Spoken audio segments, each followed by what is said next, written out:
Two people can work the exact same number of hours in a week, and one of them ends up wealthy while the other ends up exhausted and broke. Most people assume the difference is effort. It isn't. The difference is which level of value they're operating on. There are 4 of them, and almost nobody was ever taught where they live. By the end of this video, you'll know exactly which floor you're standing on, and why the ceiling above your head is lower than it needs to be. Start at the bottom. The first and lowest level of value is implementation, pure muscle. This is the level where a person uses their body and their hours to make money. Nothing wrong with it as a starting point, but understand what's actually happening here. Wealth, at its core, is a spiritual result. That sounds strange until you look at money honestly. There's nothing physical backing the bill in your pocket. What gives it value is the message it carries and the faith people place in it. Consider this. A $100 bill is worth 10,000 times more than a penny, even though the penny is made of more valuable material. If money were truly physical, the penny would win. It doesn't. The $100 bill wins because of the message printed on it and the belief everyone agrees to share. Language is spiritual. Faith is spiritual. And so wealth, real wealth, is a spiritual outcome. Now watch the trap at level 1. A person there is taking muscles, which are a physical resource, and multiplying them by time, which is a limited resource, and hoping the result is unlimited spiritual wealth. Physical times limited will never equal unlimited. That's not a motivation problem. It's a math problem. No wonder the hardest workers are often the most broke. Climb 1 floor. The second level of value is unification. Management. Here a person uses the skill of organizing people and resources. This level pays. Someone operating here might earn anywhere from a modest salary up into the low hundreds of thousands a year. But there's a hidden cost written into the ceiling. When a company pays someone well at this level, that pay comes with an unspoken understanding. They believe they own that person's time and loyalty. The recital, the family emergency, the moment that actually matters, none of it outranks the schedule. Level 2 isn't poverty, but it's still a cage with a nicer view. Now picture a dotted line drawn across the ladder, right above level 2. Below that line, a person is earning.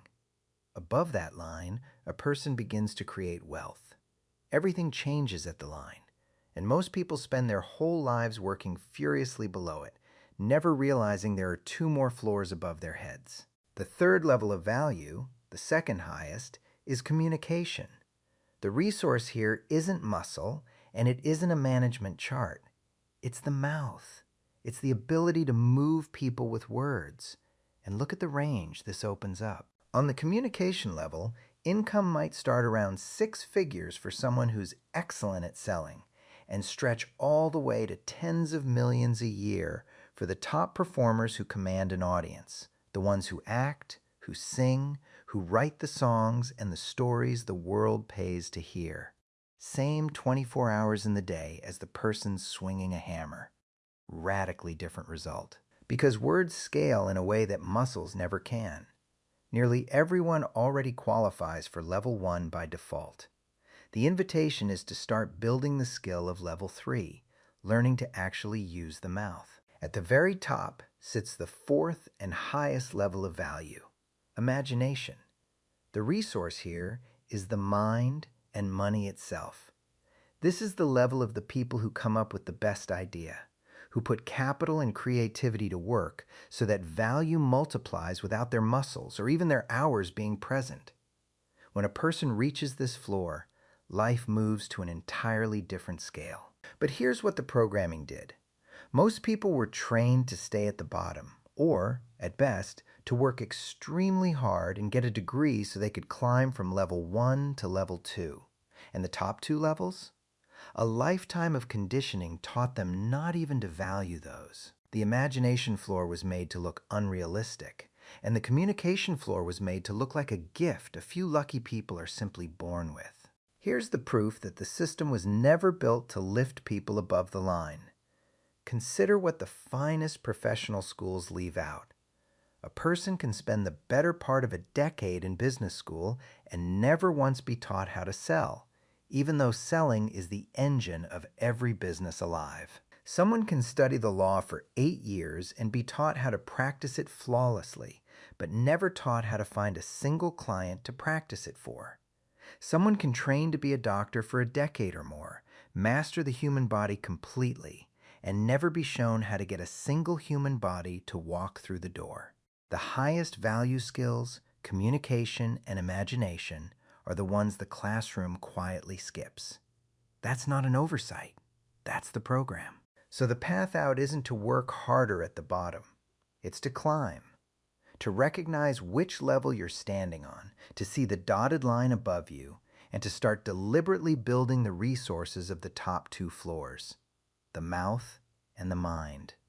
Poverty programming keeps a person multiplying muscle by time and calling it ambition. Wealth begins the moment a person crosses the line into creating value with words and ideas.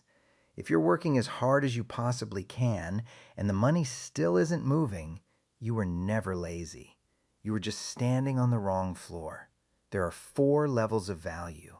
Most people die on the first 2. Now that you can see all 4, the only real question is which one you're going to build toward next.